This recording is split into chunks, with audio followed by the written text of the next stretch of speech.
Dice que yo fui su mentor, pero ya él me superó. Así que no se haga mucha expectativa mía. Eso a veces suele ser que un discípulo supera al maestro. Le doy gracias a él por la invitación. Una persona especial y su familia. Ciertamente cuando estaba estudiando en la universidad, mis hijos estaban como están los hijos de él ahora. Y eso hace como una semana nada más, ya mi hija se casó. Entonces, Juan, ahorita la iglesia te va a ver lleno de canas. La vida se va volando. Se va volando. Por ejemplo, aquí hay mucha muchacha joven. A veces se cree que una muchacha con 17, 18 años está empezando a vivir. No. El promedio de vida de un hombre, según la Biblia, son 70 y 80. 70 y 80 son 150 años. Entre 2 da 75. Eso en estadística se llama media aritmética. 75 entre 4 es a 17.5. Las que tienen 18 años ya vivieron el 25% de su vida, en el caso que se vayan a morir de vieja.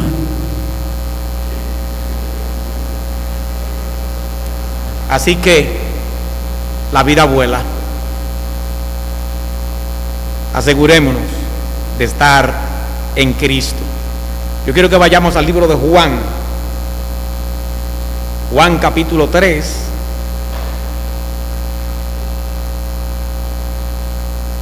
No pienso enseñar nada nuevo hoy, sino simplemente recordar quizá lo que vuestro pastor ya ha enseñado en otra ocasión.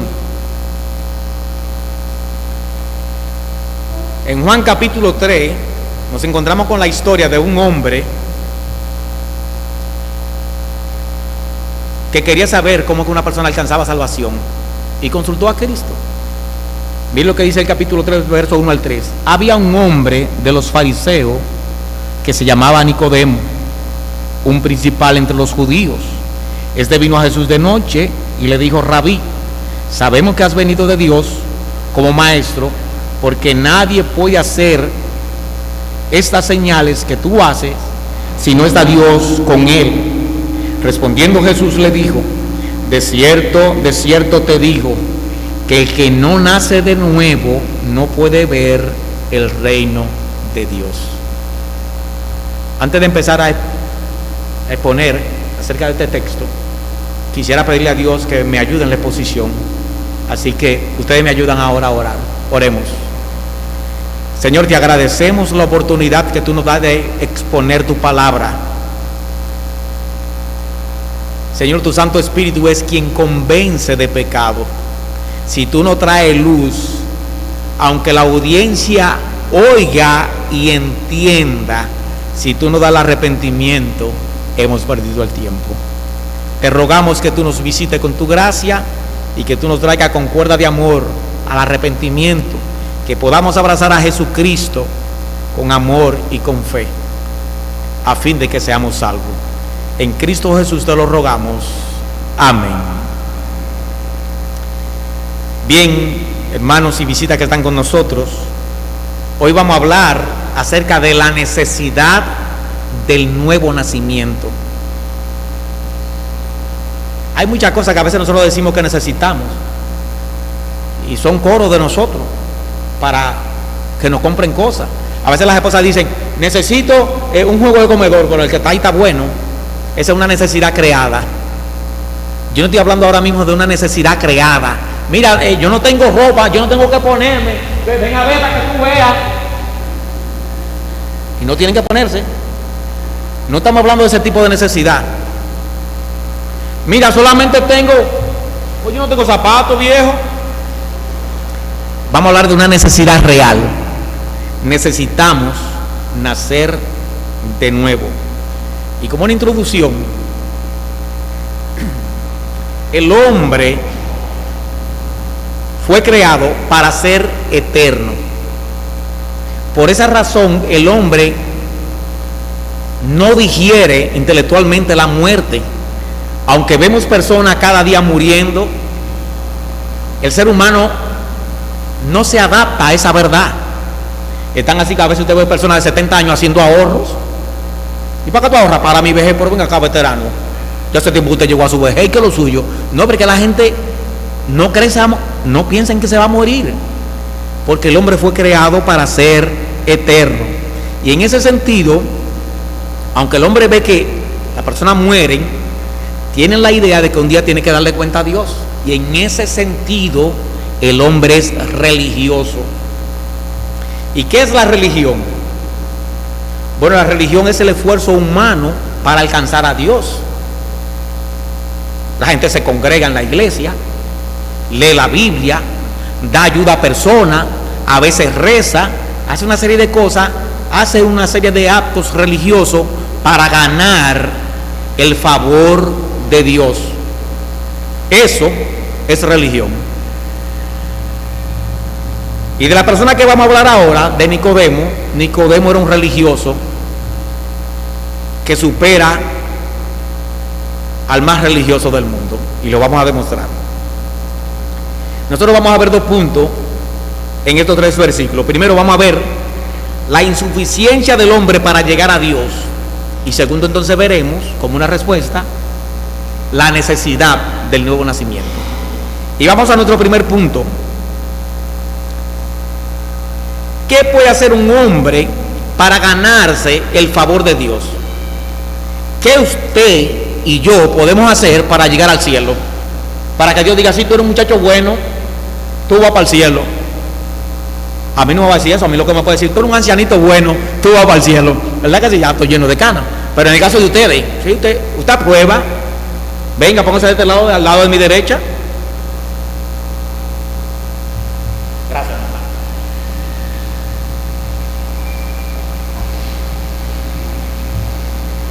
De nuevo, ¿qué puede ser el hombre para ganarse el favor de Dios? Pero por otro lado, para evitar la ira venidera que vendrá sobre el mundo entero. Que de eso no vamos a predicar hoy, porque no es el tema. Pero hay una ira en la agenda de Dios que viene para el planeta Tierra, donde dice la palabra que hasta los cielos cogerán fuego. ¿Cómo podemos evitar esa ira? ¿Cómo podemos hacer que Dios nos acepte? Nuestro texto, si usted está leyendo conmigo, dice así: había un hombre de los fariseos que se llamaba Nicodemo. O hubo un hombre. La palabra hubo en griego es egéneto. Eso significa que en un momento dado de la historia de la humanidad, este hombre existió. ¿Y qué quiere decir eso? Bueno, que no estamos hablando ni de una parábola, ni de un mito, ni de una historieta, ni de nada extraño. Estamos hablando de una historia real que aconteció. Había un hombre llamado Nicodemo. La palabra Nicodemo significa, o el nombre Nicodemo significa vencedor del pueblo. Y vamos a ver alguna característica de este hombre. Nicodemo era judío. ¿Y qué significa eso? Bueno, los judíos eran el único pueblo monoteísta. Mono, uno, teo, Dios. Era el único pueblo que creía en un solo Dios, y su Dios se llamaba Jehová. Los demás pueblos eran politeístas, creían en muchos dioses, y esa cosa Dios la condena. O sea que por un lado Nicodemo ya tiene un punto bueno. Pasó el primer punto. Creía en Jehová, creía en un solo Dios. Los judíos, a diferencia de todo el mundo, habían recibido los oráculos de Dios. Lo que usted conoce de Dios y yo, se lo debemos a los judíos, porque la Biblia le fue revelada a ellos y solamente a ellos. Lo que usted y yo y el mundo entero conoce de Dios es una deuda que tenemos con los judíos. Cristo era judío.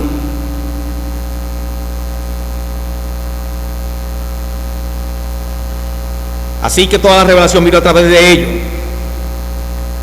Segundo, Nicodemo no solamente era judío, Nicodemo también era religioso. En otras palabras, Nicodemo no era un ateo en sentido ordinario de la palabra como nosotros lo entendemos. Que, no, yo no creo en Dios. No, él era religioso. Dentro del judaísmo habían varios grupos religiosos y políticos. Por ejemplo, había un grupo que le llamaban los celotes. El grupo celote era un grupo como de personas, para que usted entienda, como un partido comunista en un país democrático, que supuestamente están luchando por la independencia del país. En el caso de ellos, en ese tiempo, en el tiempo de Cristo, Roma tenía a Israel subyugado. Los judíos eran siervos de los romanos, y los celotes eran como los comunistas que viven luchando por la independencia del pueblo judío. Andaban con cuchillo, y donde veían a un romano, si le podían hacer un favor, se lo hacían sin ningún remordimiento. No solamente estaban los celotes, había también otro grupo, le llamaban los esenios.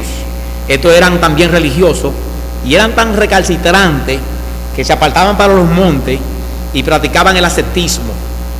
El ascetismo no es más que la autopráctica que una persona se impone para acercarse a Dios en cuanto a comida. No come aquello, no come lo otro, se separa de allí. Esos son los esenios que estaban allá. También había otro grupo que teológicamente hablando eran liberales. Esto es, que leían la palabra y tenían una interpretación medio extraña de ella, y en otro caso la leían pero no creían eso. Se llamaban los saduceos. Recuerden que ese grupo fueron de los que se levantaron contra Cristo, los saduceos. Ellos no creían en la resurrección, no creían en el juicio final. Y decían, es un disparate. ¿Cómo es posible que una persona después que se muere y que va a resucitar? Y Cristo le presenta ahí un argumento bien interesante. Dice Cristo, yo no soy Dios de muertos, sino Dios de vivos. Y yo soy el Dios de Abraham, y el Dios de Jacob, y el Dios de Isaac. Entonces, si yo no soy Dios de muertos, en algún lugar están ellos vivos. Ese fue su argumento para convencerle de que la vida no termina con la muerte. Por otro lado, también estaban los escribas. Los escribas eran otros judíos que se encargaban de transcribir la Biblia. Recuerde, no había imprenta ni papel. La Biblia se escribía en cueros de animales. Y cuando un escriba estaba escribiendo la Biblia, si en ese momento estaba escribiendo el nombre Jehová, si el rey llegaba, el rey tenía que pararse a esperar que le escribiera el nombre. Y como le acabo de decir, escribía en cueros de animales. Eso no eran 2 segundos ni 2 minutos. Cuando él terminaba el nombre Jehová, entonces él le podía prestar atención al rey o a la máxima autoridad.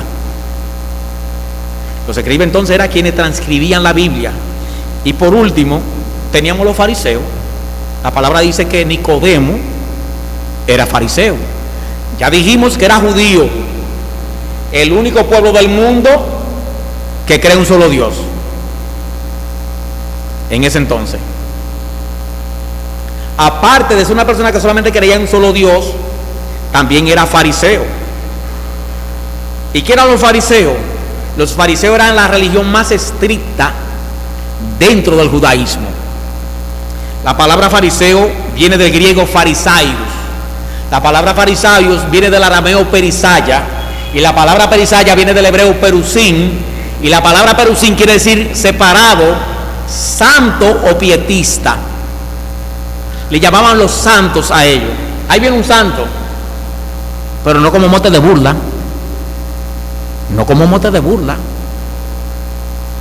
Si en la mente de un judío había una persona que seguro se ganaba el cielo, era el escriba y el fariseo. Y Nicodemo era las dos cosas. Nicodemo era fariseo y era escriba. Pero ¿qué más? ¿Cómo nacen los fariseos?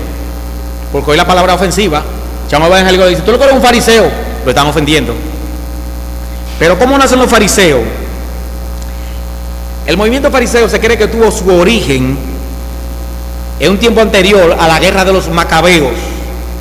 Era un grupo de resistencia pasiva dedicada a la observancia del judaísmo. O sea, los judíos, que en muchas ocasiones fueron invadidos por otros pueblos, se los llevaban a otros pueblos como esclavos. Y en ese trayecto para allá, mezclándose con otras religiones, perdían la esencia muchas veces de su verdadera religión. Y empezaban entonces como a desviarse en cuanto a la Biblia. Y el grupo de fariseos surge como con la motivación de evitar que la religión monoteísta se hiciera politeísta. De manera que su origen y su motivación era buena, pero con el tiempo se desgastaron y empezaron a hacer cosas malas. De hecho, cuando surgieron, resistieron con mucho esfuerzo la persecución de Antíoco Epifanes. Antíoco Epifanes fue un hombre tan malo que para ese tiempo los historiadores y los teólogos, los que seguían la Biblia, pensaban que él era el anticristo. Por ejemplo, una de las cosas que hacía Antíoco Epifanes era que cuando no estaba de acuerdo con un hombre, lo desnudaba, le metía un palo por aquí atrás, por el ano, y lo clavaba el palo y dejaba el hombre así, colgando, clavado por ahí dentro. Esa era una de las cosas que él hacía. Y los fariseos resistieron la persecución de él y nunca renunciaron a sus creencias. Así que recibieron una persecución terrible dirigida por esa persona. Recibieron entonces con el tiempo el nombre, que no se lo dieron ellos mismos, el nombre de Hasidim, que equivale a la palabra pietista o separado o santo. Pero con el tiempo se hicieron medio mundanos, fueron medio libertinos, no en el sentido que nosotros entendemos, sino que empezaron a hacer una serie de interpretación de la Biblia que no tenían amparo ni apoyo con la misma escritura. Formaron parte del Sanedrín, los fariseos, que era el Sanedrín bueno en el tiempo de Cristo. Ya lo dijimos ahorita, Israel estaba subyugado por Roma, pero Roma en su astucia, cuando invadía un pueblo, no lo hastiaban, lo dejaban que ellos tuvieran sus propias religiones, con la condición de que al emperador había que adorarlo como si fuera un dios, y los dioses de Roma también había que adorarlo. O sea, yo decía, no, yo no me meto con tu dios, tú lo puedes seguir adorando, pero a mí hay que adorarlo. Y también le daban cierta libertad. O sea, todos los problemas no los resolvía Roma, sino que ellos le daban cierta libertad a los judíos para que los judíos eligieran como una especie de gobernante, no presidente, gobernante. El gobernante entonces era un grupo que le llamaban Sanedrín. Ese grupo, el Sanedrín, se encargaba de resolver los problemas religiosos que se presentaran y otros tipos de problemas más. Bueno, pues Nicodemo formaba parte del Sanedrín. Hay un punto interesante. Para la persona formar parte del Sanedrín, el pueblo no lo elegía como se eligen en los políticos aquí. Nosotros votamos normalmente por el que más se anuncia en el televisor, es el más popular, por eso invierten tanto en campaña. No, allí era por la moral. La persona con una moral intachable era de las personas que formaban parte del Sanedrín. Pero noten, dentro del Sanedrín dice que había un principal entre los judíos. O sea, el Sanedrín era formado por la crema innata de Israel, moralmente hablando. Dentro de esa crema innata, él brillaba. O sea que Nicodemo era lo mejor entre lo mejor. Los fariseos también practicaban el exorcismo y eran fieles en su diezmo. Nicodemo daba su diezmo y daba ofrenda. Entonces ya por los evangélicos diezman, sí, pero nosotros no somos salvos por dar diezmo, porque Dios no se compra con dinero, no somos salvos por diezmo. Él también entonces diezmaba, ofrendaba, prescribían pena capital para la blasfemia y el adulterio. Se le aplicaba pena capital a la persona porque ellos lo imponían. Ellos tenían muchas doctrinas correctas, contrarias a los saduceos y a otros grupos. Ellos creían en la resurrección, creían en el juicio final, creían que había un premio después de la muerte si usted se portaba bien, etcétera, etcétera. Noten que en una ocasión Cristo dice: hagan como ellos dicen, no hagan como ellos hacen. Su doctrina era buena, su práctica era de político. Yo no quiero, no sé si hay alguno que... Juan Carlos, ¿tú eres político? ¿Se entiende? Entonces ellos eran moralistas, eran personas que como personas valían la pena. De nuevo, con el tiempo hicieron de la religión algo externo. La doctrina la exponían, pero no tenían experiencia privada con Dios. Para resumirle, el movimiento fariseo con el tiempo se volvió como se ha vuelto la iglesia evangélica en el día de hoy. Los evangélicos en su mayoría no tienen experiencia con Dios. La iglesia está muy mundana hoy día. Eso pasó con el movimiento fariseo. Incluso llegó un momento que Dios lo acusó de exhibicionista y de una actitud santurrona. Los fariseos les gustaban orar, ¿saben dónde? En las esquinas. Una calle así, otra aquí. Entonces se ponían ahí a orar. El que venía por aquí lo veía y el que venía por aquí también. Eran exhibicionistas. ¿Qué enseñaban con relación al día de reposo? Eran bien religiosos. El día de reposo había que guardarlo, Dios lo había instituido. Pero oigan ya que ellos enseñaban con relación al día de reposo. Dicen ellos que una mujer, el día de reposo, no podía verse en el espejo.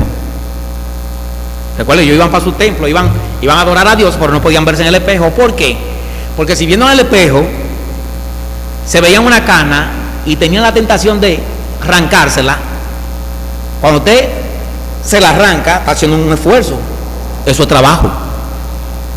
Entonces eso estaba prohibido. ¿Qué más?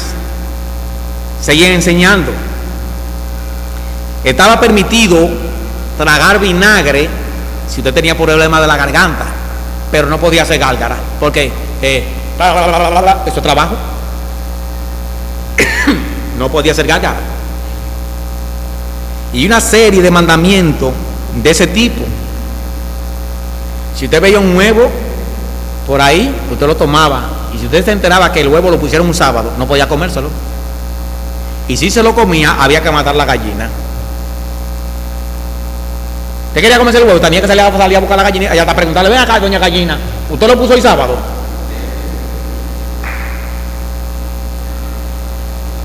Pero lo grande del caso es que ellos enseñaban eso como si Dios había impuesto eso. Eran tan radicales que de los 10 mandamientos habían hecho 613. Nicodemo hacía de todo para alcanzar la salvación. Nicodemo era un religioso de ese tipo. Así que ya vemos, era judío, monoteísta, el único pueblo que creía en Dios. Segundo, era religioso, y dentro de la religión era el más estricto. Pero ¿qué más también?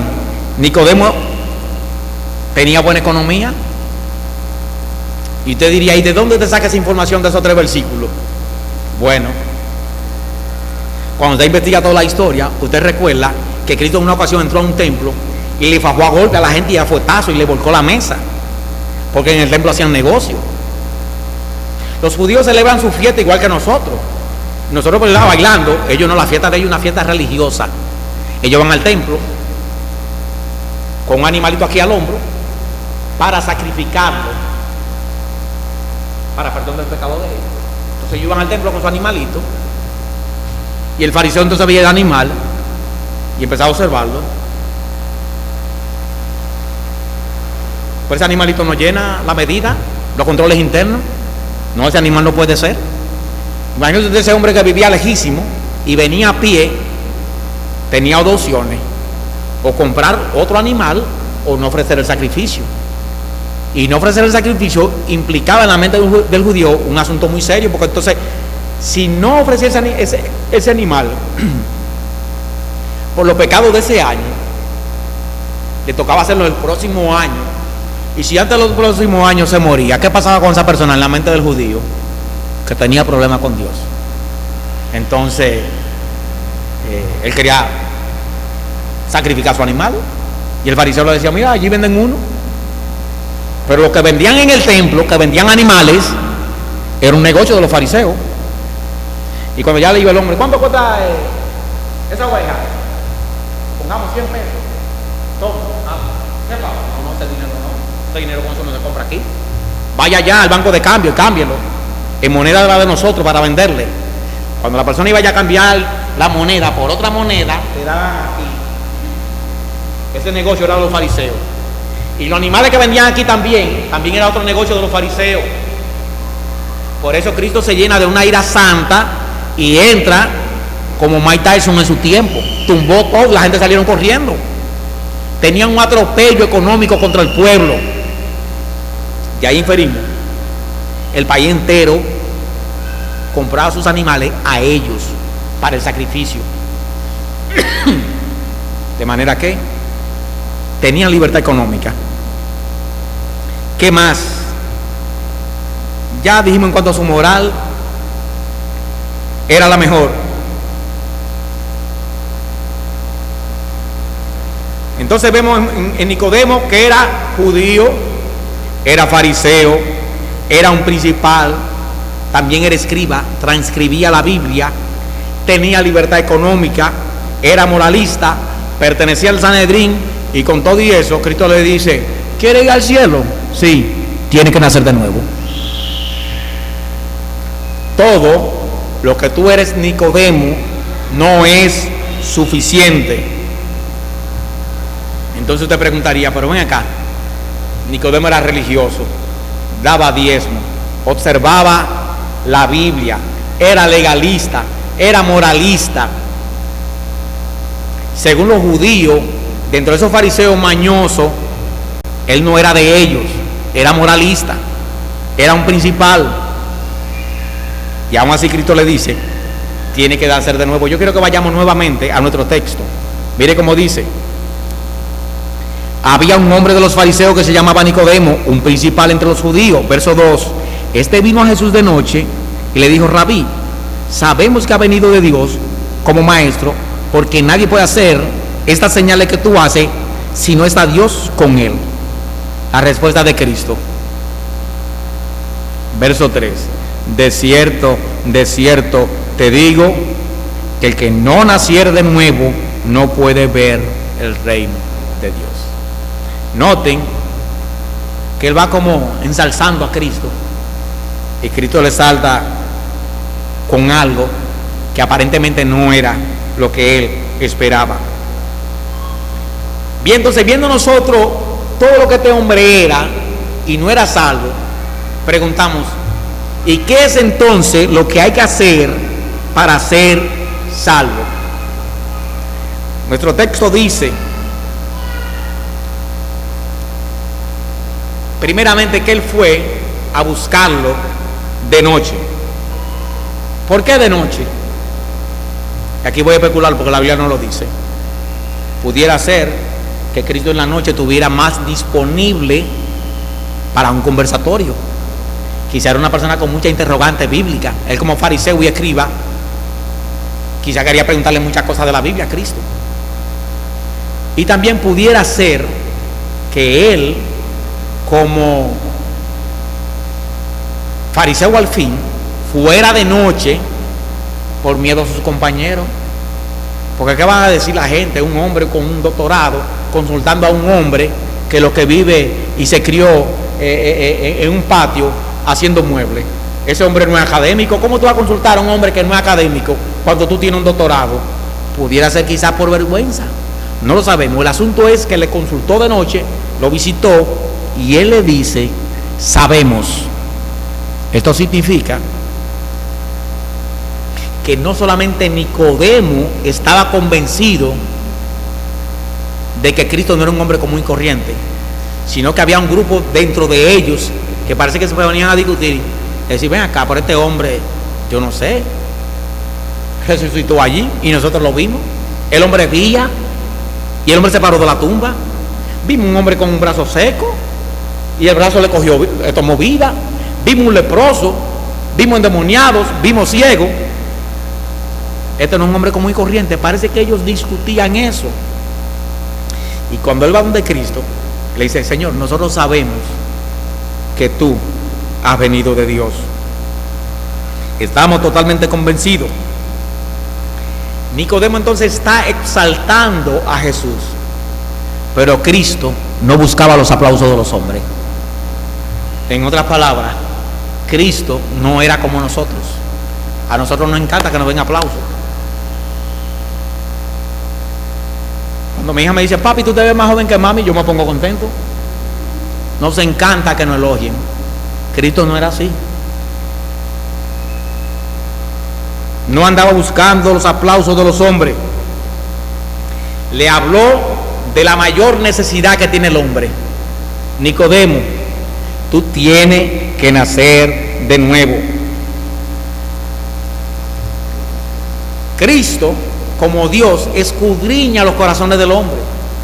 Y no es verdad que un hombre de la envergadura de Nicodemo iba a visitar a un hombre solamente para decirle, yo sé que tú has salido de Dios. No. Cristo sabía que él tenía una motivación más grande, y Cristo parece que vio el corazón de él y sabía en busca de qué él fue realmente. Y Cristo le dijo de una vez, mira, tú tienes que nacer de nuevo. Todo lo que tú eres, tus credenciales, es basura. Tiene que nacer de nuevo. En Mateo 19:16, un rico en su afán se le acercó a Cristo y le dijo, maestro, bueno, ¿qué tengo que hacer para ser salvo? Le preguntó de una vez. Esa parece que era la pregunta que tenía Nicodemo, pero primero fue como esta persona que le quieren pedir a usted. Primero le hacen un cuento extraño, le van diciendo algo y lo último que le dice es lo que ellos le quieren decir. Lo último que le dicen.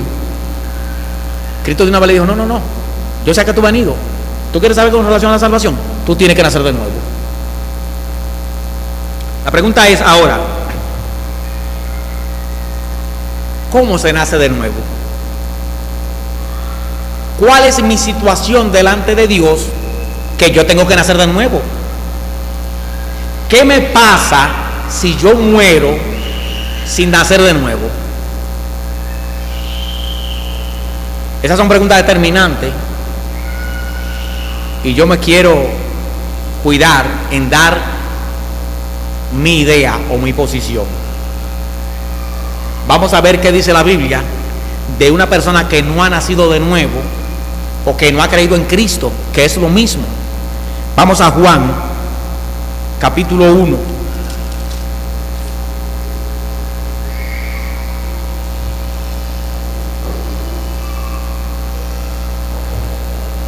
En Juan, capítulo 1, verso 11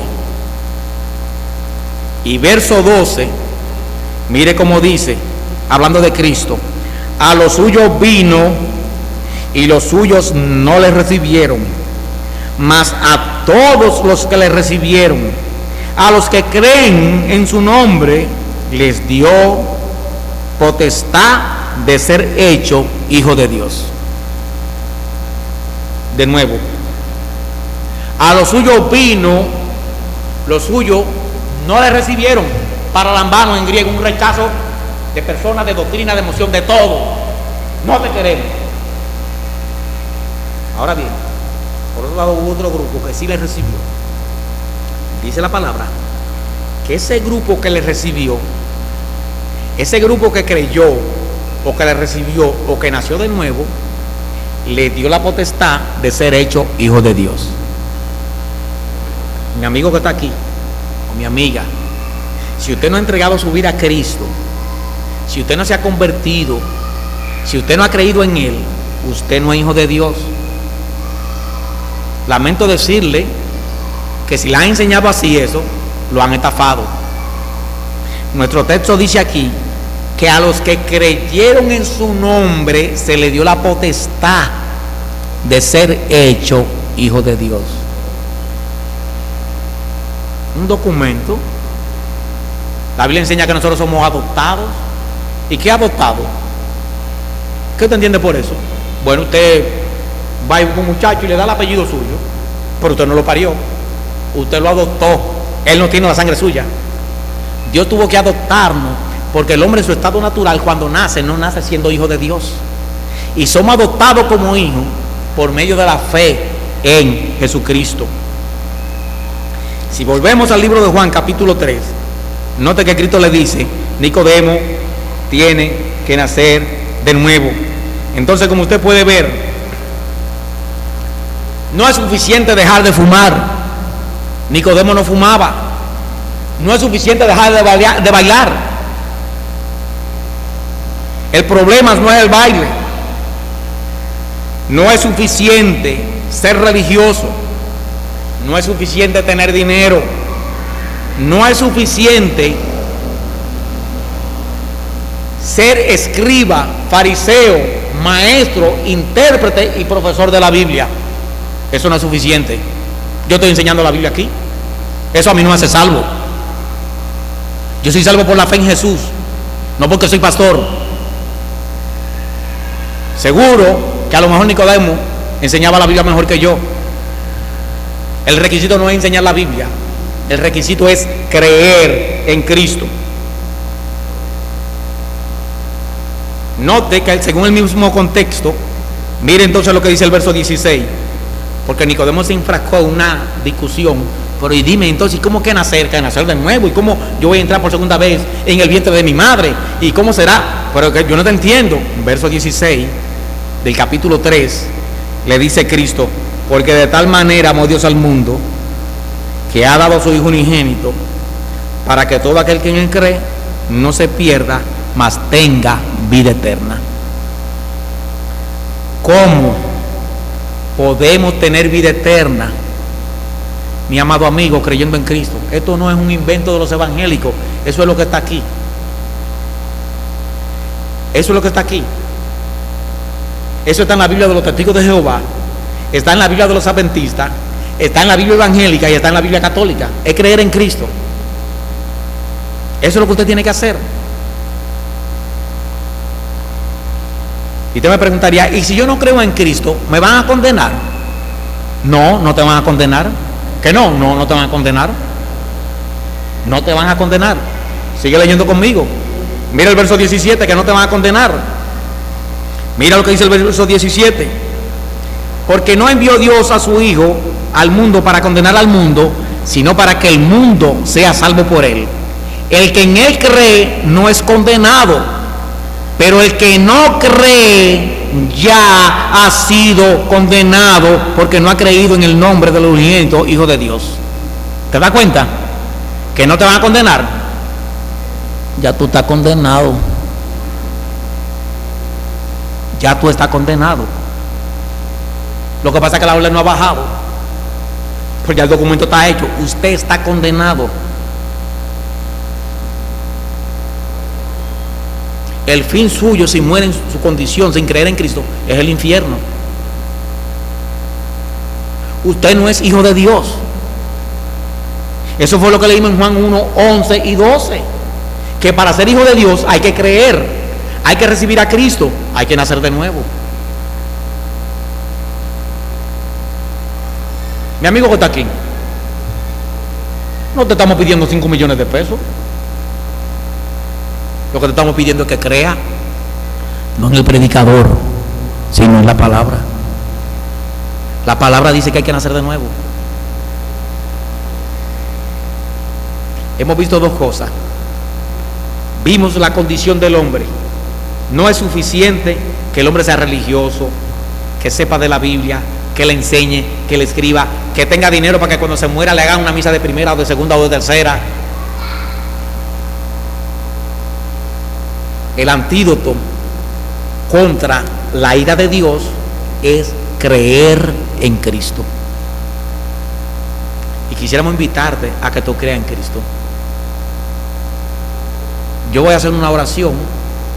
Te pido que tú hagas esa oración tuya. Y si tú crees en Cristo, después de terminar, te llega el pastor o a uno de los líderes de la iglesia y tú le dices: mira, yo entendí el mensaje, entiendo que yo soy pecador, yo entiendo que estoy condenado, no es que me van a condenar, yo entiendo que estoy condenado ya, lo leí en la palabra, he visto un hombre que moralmente es mejor que yo y Cristo dice que estaba condenado, pues entonces yo estoy convencido que estoy condenado también. Pero hay medicamento para la salvación: creer en Cristo. Y te invitamos a que creas. Voy a orar. Señor y Dios, gracias porque tu palabra es luz en nuestro camino. Gracias, Señor, porque a través de tu palabra podemos entender cómo conocerte y evitar la ira venidera sobre nosotros. Señor, quiero arrepentirme de mis pecados. Te acepto como Señor y Salvador de mi vida. Te entrego mi vida para que tú la hagas a tu gusto y antojo. Te ruego que tú me ayudes a vivir para la gloria y la honra tuya. Entiendo que por mi propia cuenta no puedo abandonar mis pecados. Reconozco que por mi propio esfuerzo no puedo llegar al cielo. Necesito la justicia de Cristo a mi nombre, y esto solamente lo consigo creyendo por la fe en Él. Te recibo como Señor de mi vida y te acepto también como mi Salvador. Oro para que tú me ayudes a vivir de ahora en adelante honrando y glorificando tu nombre y dando evidencia de que tú me has salvado, no solamente de la condenación del infierno, sino también del dominio del pecado. En Jesucristo oro. Amén. Mi amigo, si te hizo esa oración,